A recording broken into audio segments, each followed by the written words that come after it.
ಹಣ್ಣಾಗಿದೆ ಇದರಲ್ಲಿ.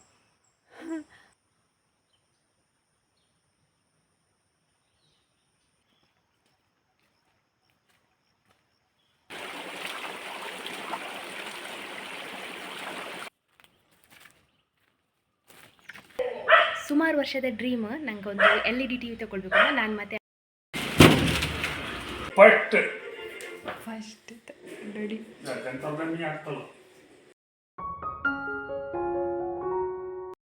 ಹಾಯ್ ಎಲ್ರಿಗೂ ಕೂಡ ನಮಸ್ಕಾರ. ಎಲ್ಲರೂ ಹೇಗಿದ್ದೀರಾ? ಎಲ್ಲರೂ ಆರಾಮ ಸೌಖ್ಯ ಅಂತ ಅಂದ್ಕೊಳ್ತಿದ್ದೇನೆ. ನಾನು ನಿಮ್ಮ ಅನುಷಾಕ್ಷ ನಾಯಕ್. ಹಾಗೆ ನೀವು ನನ್ನ ಚಾನಲನ್ನು ಮೊದಲ ಸಾರಿ ನೋಡ್ತಾ ಇದ್ದೀರಾ ಅಂದರೆ ಸಬ್ಸ್ಕ್ರೈಬ್ ಮಾಡಿ, ಅಲ್ಲಿರೋ ಬೆಲ್ಲೈಕನ್ ಒತ್ತಿ, ಹಾಗೆ ನಿಮ್ಮ ಫ್ಯಾಮಿಲಿ ಫ್ರೆಂಡ್ಸ್ ಒಟ್ಟಿಗೆ ಶೇರ್ ಮಾಡೋದನ್ನು ಕೂಡ ಮರಿಬೇಡಿ.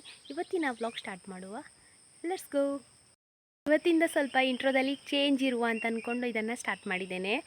ಯಾಕಂದರೆ ಸುಮಾರು ಜನ ನೀವು ಯೂಟ್ಯೂಬಲ್ಲಿ ಬರ್ತಿರಲ್ಲ ಅಂತ ಹೇಳಿ ನನ್ನನ್ನು ಮಾತಾಡಿಸ್ತಾರೆ. ಆದರೆ ನನ್ನ ಹೆಸರೇ ಅವ್ರಿಗೆ ಗೊತ್ತಿರೋದಿಲ್ಲ. ಅಂದರೆ ಸ್ವಲ್ಪ ಏಜ್ ಆದವರಿಗೆಲ್ಲ, ಮಾಮೂಲಿಯಾಗಿ ನಮ್ಮ ಪ್ರಾಯದವರಿಗೆಲ್ಲ ಗೊತ್ತಿರ್ತದೆ. ಒಂದು 25-30-35 ವರ್ಷದವರಿಗೆಲ್ಲ ಅನುಷಾ ಅಂತ ಹೇಳಿ ಬಂದು ಮಾತಾಡಿಸ್ತಾರೆ.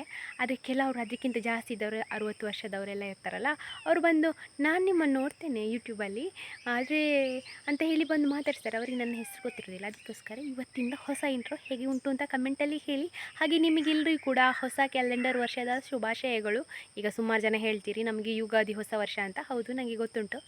ಆದರೆ ಇವತ್ತಿಂದ ಒಂದು ಹೊಸ ವರ್ಷದ ಹೊಸ ದಿವಸ ಸ್ಟಾರ್ಟ್ ಆಗಿದೆ. ಹಾಗಾಗಿ ಅದೊಂದು ನಮಗೆ ಇನ್ಸ್ಪಿರೇಷನ್, ಮೋಟಿವೇಶನ್ ಎಲ್ಲರಿಗೂ ಕೂಡ ಸಿಗಲಿ. ಏನೆಲ್ಲ ನೀವು ಅಂದ್ಕೊಂಡಿದ್ದೀರಾ ಈ ವರ್ಷ ಆಗಬೇಕು ಅಂತ ಅದೆಲ್ಲ ಕೂಡ ನೆರವೇರಲಿ. ಮತ್ತು ನಾನೊಂದು ಸಜೆಷನ್ ಎಂತ ಕೊಡೋದು ಅಂತೇಳಿದರೆ, ನೀವು ಎಂತ ಅಂದ್ಕೊಂಡಿದ್ದೀರಾ ಅದನ್ನು ಮಾಡಿ ಆದಮೇಲೆ ಬೇರೆಯವರಿಗೆ ಹೇಳಿ. ಅಂದರೆ ನೀವೀಗ ಏನಾದರೂ ಒಂದು ತಗೊಳ್ಬೇಕು ಅಥವಾ ಏನಾದರೂ ಒಂದು ಪರ್ಚೇಸ್ ಮಾಡಬೇಕು ಅಂತ ಇದ್ದರೆ ಅದನ್ನು ಪರ್ಚೇಸ್ ಆದಮೇಲೇ ಹಾಕಿದರೆ ಒಳ್ಳೆಯದು. ಅದಕ್ಕಿಂತ ಮುಂಚೆ ನೀವು ಹೇಳಿದರೆ ಅದು ಆಚೀಚೆಯವರು ಹೇಳೋದು, ಅದು ಸ್ಪ್ರೆಡ್ ಆಗೋದು, ಅದಕ್ಕಿಂತ ಏನೋ ನೆಗೆಟಿವ್ ಬರೋದು, ಆ ಥರ ಎಲ್ಲ ಆಗೋದ್ರ ಬದಲು ನೀವು ಅದನ್ನು ನಿಮ್ಮಲ್ಲೇ ಇಟ್ಕೊಳ್ಳಿ. ಏನಾದರೂ ಅಚೀವ್ಮೆಂಟ್ ಆದಮೇಲೆ ಅದನ್ನು ಹೇಳಿದರೆ ತುಂಬ ಒಳ್ಳೆಯದು. ಹಾಗೆ Shambhu, good morning, happy new year. Happy new year. ಕಜ್ಜಿಲೋ ಇದನ್ನು ಆಟಾಡಿಕೊಂಡು. ನಿನ್ನೆ ನಮಗೆ ಲೈಟಾಗಿ ಮಳೆ ಬಂದಿದೆ. ಅಂದರೆ ಚೂರು ಒದ್ದೆ ಆಗುವಷ್ಟು ನೋಡಿ, ಎಲೆಯಲ್ಲೆಲ್ಲ ನೀರುಂಟು. ಇದು ನಿನ್ನೆ ಸಂಜೆ ಆಗುವಾಗ ಮಳೆ ಬಂದದ್ದು. ಹಾಗೆ ಭೂಮಿಯೆಲ್ಲ ಒಂಥರ ತಂಪಾಗಿದೆ. ನನ್ನ ದನಗಳನ್ನು ಕರ್ಕೊಂಡು ಹೊರಟೆ. ಅಪ್ಪನಿಗೊಂದು ಕಡೆ ಹೋಗಲಿಕ್ಕಿತ್ತು, ಹಾಗೆ ಅವರು ಹೋಗಿದ್ದಾರೆ. ನಾನು ಇನ್ನು ಮನೆ ಕೆಲಸ ಎಲ್ಲ ಮಾಡಬೇಕಷ್ಟೆ. ಒಂದು ಮರ ಕಾಣ್ತುಂಟಲ್ಲ, ಹಳದಿ ಎಲೆಯಾಗಿ, ಅದು ಇವಾಗ ಚಿಗುರಿದ್ದಾಯ್ತಾ. ಇದು ಯಾವುದರದ್ದು ಮರ ಅಂತ ಹೇಳಿದರೆ ಗರಂ ಮಸಾಲೆಯಲ್ಲಿ ಒಂದು ಎಲೆ ಬರ್ತದೆ ನೋಡಿ, ಪಲ್ಲವಿಗೆಲ್ಲ ಎಲೆ ಹಾಕ್ತೀರ, ಚಕ್ಕೆದು ಎಲೆ. ಸೊ ಅದರದ್ದೇ. ಇದರಲ್ಲಿ ಎಷ್ಟು ಉಂಟು, ಎಷ್ಟೆಲ್ಲ ಯೂಸ್ ಮಾಡ್ಬೋದು ಅಂದರೆ, ಈಗ ಇದರಲ್ಲಿ ಹೂ ಹೋಗಿ ಕಾಯಿ ಆಗ್ತಾ ಉಂಟು. ಈ ಕಾಯಿಯನ್ನು ಕೂಡ ಕೆಲವರು ಸೇಲ್ ಮಾಡ್ತಾರೆ. ಮತ್ತೇನೆಂದರೆ ಇದರದ್ದು ಎಲೆ ಕೂಡ ಯೂಸ್ ಮಾಡ್ತಾರೆ, ತೊಗಟೆ ಕೂಡ ಯೂಸ್ ಮಾಡ್ತಾರೆ, ಹಾಗೆ ಆ ಕಾಯನ್ನು ಕೂಡ ಯೂಸ್ ಮಾಡ್ತಾರೆ. ವರ್ಷವೂ ಇದರಲ್ಲಿ ಹೂ ಹೋಗಿ ಕಾಯಿ ಆಗುವಾಗ ಈ ಒಂದು ಗಿಡವನ್ನು ನೋಡಲಿಕ್ಕೆ ತುಂಬ ಚೆಂದ. ಹಾಗೆ ಇದು ನಮ್ಮ ಮನೆ ಪಕ್ಕ ಇರೋದಲ್ಲ, ಇದರಿಂದ ಯಾರು ಕೊಯ್ಯೋದಿಲ್ಲ. ಬಟ್ ಇದು ಇದರಷ್ಟಕ್ಕೆ ಆಗಿ ತನ್ನಷ್ಟಕ್ಕೆ ಉದುರಿ ಹೋಗ್ತದೆ. ಕಜು ಎಂತ ಮಾಡೋದು ಅಣ್ಣ? ಕಜು ಅಣ್ಣ ಎಲ್ಲಿ? ಒಬ್ಬನೇ ಕೂತಿದ್ದಾನೆ. ಎಲ್ಲ ಶಂಬೊಟ್ಟಿ ಕೂತ್ಕೊಳ್ಳೋದು. ಅದು ಇದೊಂದು ಹಾಕ್ತಾರಲ್ಲ, ಅದರ ಕೆಳಗಡೆ ಒಂದು ಕೂತ್ಕೊಳ್ಳೋದು. ಯಾರು ಬಂದು ಅಟ್ಯಾಕ್ ಮಾಡಬಾರ್ದು, ನಾನು ಇದ್ದೇನೆ ಅಂತ ಗೊತ್ತಾಗಬಾರ್ದು. ನನಗೆ ಗೊತ್ತಾಗ್ತದೆ ಅವ ಎಲ್ಲಿದ್ದರೆ ಸಹ. ಕಜ್ಜು ಅಪ್ಪ ಮೊನ್ನೆಯಿಂದ ಹೇಳ್ತಿದ್ರು ನೋಡಿ ಅಂತ ನಮಗಿಬ್ಬರಿಗೆ. ಇದರಲ್ಲಿ ನುಸಿ ಹಾರ್ತುಂಟು ಯಾವ ಥರ ಅಂತ ಹೇಳಿದರೆ, ಎಲ್ಲ ಹಣ್ಣಾಗಿದೆ ಅಂತ ಕಾಣ್ತದೆ. ಹಾಂ ಮೇಲಿದ್ದು ಒಂದಿಷ್ಟು ಹಣ್ಣಾಗಿದೆ. ಅಪ್ಪ ಬಂದಾಗ ಇದನ್ನು ಕೊಯ್ದು ನಮಗೆ ತಿನ್ನಲಿಕ್ಕಾಗ್ಬೋದು. ಮೈಸೂರಿದು ಗೊನೆ ಹಣ್ಣಾಗಿ ನುಸಿ ಹಾರ್ತಾ ಉಂಟು. ಇದರಲ್ಲಿ ಗೋಣಿ ಕಟ್ಟಿದರೆ ಇದೇ ಒಂದು ಪ್ರಾಬ್ಲಮ್ ಆಯಿತಾ. ಯಾವುದರದ್ದು ಯಾವಾಗ ಹೋಗಿ ಚೆಕ್ ಮಾಡಬೇಕು ಅಂತ ಗೊತ್ತಾಗೋದಿಲ್ಲ. ನೋಡಿ ಅಂತೆ ಮೇಲಿದು ಒಂದು ಪಾಡ ಪೂರ್ತಿ ಹಣ್ಣಾಗಿ ನುಸಿ ಹಾರ್ತಾ ಉಂಟು. ಇದನ್ನು ಕಟ್ ಮಾಡುವ.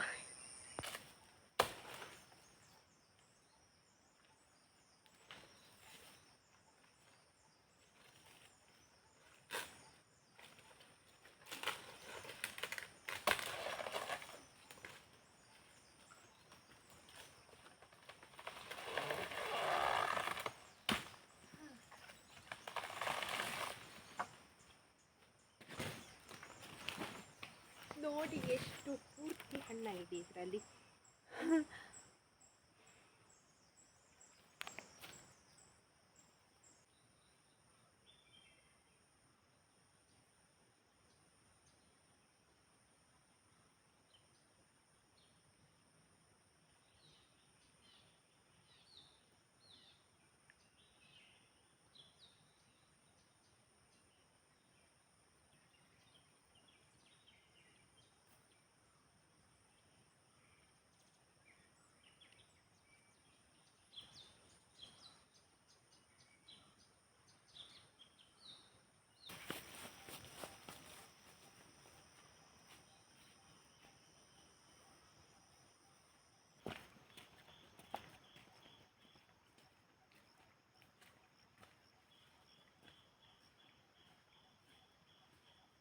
ಇವತ್ತು ಬೆಳಿಗ್ಗೆದು ಕೆಲಸ ಎಲ್ಲ ಮುಗಿಸಿ ನಾನು ಬೇಗ ಹುಲ್ಲಿಗೆ ಬಂದಿದ್ದೇನೆ. ಯಾವಾಗಲೂ ಕೂಡ ಮಧ್ಯಾಹ್ನ ಮೇಲಿಂದ ಬರೋದು.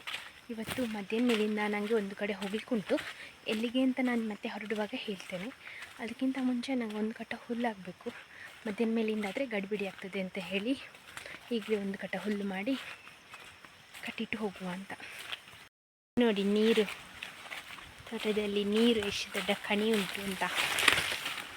ಇದರಲ್ಲಿ ಕಲರ್ ಕಲರ್ ಮೀನು ಸಹ ಉಂಟು, ಪಿಂಕು ಎಲ್ಲ.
ಚಹಾ ಕುಡಿತಿದ್ದೇವೆ 3 ಗಂಟೆದು.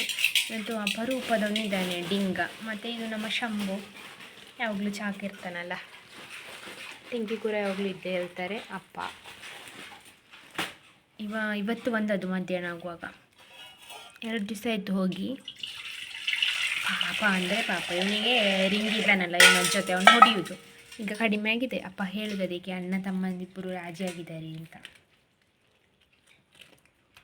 ಗೈಸ್, ನಾನು ಹೊರಟಾಯಿತು. ನಾನು ದೂರ ಹೋಗ್ತಿರೋದು ಅಂತ ಹೇಳಿದರೆ ಕಡಬಕ್ಕೆ ಒಂದು ಟಿ ವಿ ಪರ್ಚೇಸ್ ಮಾಡಲಿಕ್ಕೆ, LED TV ಪರ್ಚೇಸ್ ಮಾಡಲಿಕ್ಕೆ.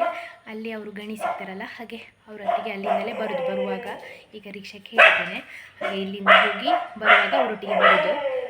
ಸುಮಾರು ವರ್ಷದ ಡ್ರೀಮ್ ನನಗೆ ಒಂದು LED TV ತೊಗೊಳ್ಬೇಕು ಅಂತ. ನಾನು ಮತ್ತು ಅವರು ಇಬ್ಬರು ಸೇರಿ ಟಿ ವಿ ತಗೊಳ್ತಿದ್ದೇವೆ. ನನ್ನ ಅಪ್ಪ ಅಂತೂ LED TV, ದೊಡ್ಡ ಟಿ ವಿಯಲ್ಲಿ ಅವರ ಸೀರಿಯಲ್, ಬಿಗ್ ಬಾಸ್ ಎಲ್ಲ ನೋಡ್ಬೋದು. ಹಾಗೆ ನಾನು ತಲುಪಿ ಸ್ವಲ್ಪ ಹೊತ್ತಾಗುವಷ್ಟರಲ್ಲಿ ಗಣ್ಣಿ ಕೂಡ ಆಫೀಸಿಂದ ಬಂದಿದ್ದರು. ಅಲ್ಲಿಂದ ಒಂದು ಫ್ಯಾನ್ ಪರ್ಚೇಸ್ ಮಾಡಿದ್ವಿ. ನಮ್ಮ ರೂಮಿಗೊಂದು ಫ್ಯಾನ್ ಬೇಕಿತ್ತು. ಹಾಗೆ ಫ್ಯಾನ್ ತಗೊಂಡಾದ್ಮೇಲೆ ಸೀದಾ ನಾವು ಟಿ ವಿ ಶಾಪಿಗೆ ಹೋಗಿದ್ವಿ.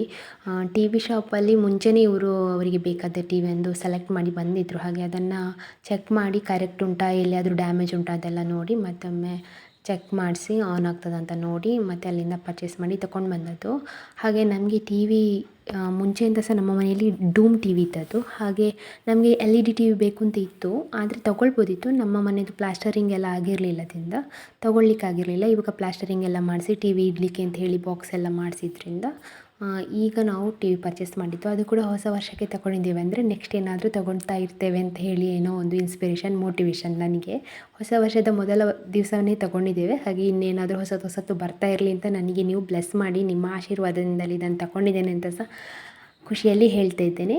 ಹಾಗೆ ಟಿ ವಿ ತಗೊಂಡು ಬಂದು ಮನೆಗೆ ಬಂದು ಫಿಟ್ ಮಾಡಿ ಕೂಡ ಆಯಿತು. ಅಪ್ಪನ ಖುಷಿ ನೋಡಿ, ಸುಮಾರು ದಿವಸ ಆಗಿತ್ತು ಅವರು ಟಿ ವಿ ನೋಡೋದೆ. ನೋಡಿ ಭಾರಿ ಖುಷಿಯಲ್ಲಿ कसे असा टीव्ही कसे असा टीव्ही कसे असा टीव्ही फस्ट ನೋಡಿ ಟಿ ವಿ ಅಪ್ಪ ಅವರ ಧಾರಾವಾಹಿ ನೋಡೋದು ಸುಮಾರು ಸಮಯ ಆಗಿತ್ತು. ಭಾರಿ ಖುಷಿಯಾಗಿದೆ. ಅಪ್ಪನಿಗೆ ಟಿ ವಿ ಫಿಟ್ ಆಗೋ ತನಕ ಕಾಯ್ತಾ ಇದ್ದರು. ಫೈನಲಿ ಟಿ ವಿ ಫಿಟ್ ಆಗಿದೆ ಇವಾಗ. ಇಲ್ಲಿ ತನಕ ಬ್ಲಾಗ್ ನೋಡಿದ್ದಕ್ಕೆ ಎಲ್ಲರಿಗೂ ಕೂಡ ಧನ್ಯವಾದಗಳು. ಹಾಗೆ ನನ್ನ ಬ್ಲಾಗ್ ನಿಮ್ಗೆ ಇಷ್ಟ ಆಗಿದ್ದರೆ ಲೈಕ್ ಮಾಡಿ, ಶೇರ್ ಮಾಡಿ, ಕಮೆಂಟ್ ಮಾಡಿ. ಚಾನಲ್ಗೆ ಹೊಸಬರಾಗಿದ್ದರೆ ಸಬ್ಸ್ಕ್ರೈಬ್ ಮಾಡಿ ಮತ್ತು ನಿಮ್ಮ ಫ್ಯಾಮಿಲಿ ಫ್ರೆಂಡ್ಸ್ ಒಟ್ಟಿಗೆ ಶೇರ್ ಮಾಡೋದನ್ನು ಮರಿಬೇಡಿ. ಇನ್ಸ್ಟಾಗ್ರಾಮಲ್ಲಿ ಫಾಲೋ ಮಾಡಲಿಲ್ಲ @ಅನುಷಾ ಕೃಷ್ಣ ನಾಯಕ್ ಅಂತ ಉಂಟು. ಹಾಗೆ ಫೇಸ್ಬುಕ್ ಪೇಜ್ ಕೂಡ ಅದೇ ಹೆಸರಲ್ಲಿ ಉಂಟು, ಅದನ್ನು ಕೂಡ ಫಾಲೋ ಮಾಡಿ. ಮತ್ತೆ ಸಿಗುವ ಹೊಸ ಬ್ಲಾಗಲ್ಲಿ. ಅಲ್ಲಿ ತನಕ ಎಲ್ರಿಗೂ ಸಹ ಟೇಕ್ ಕೇರ್, ಟಾಟಾ, ಬಾಯ್ ಬಾಯ್.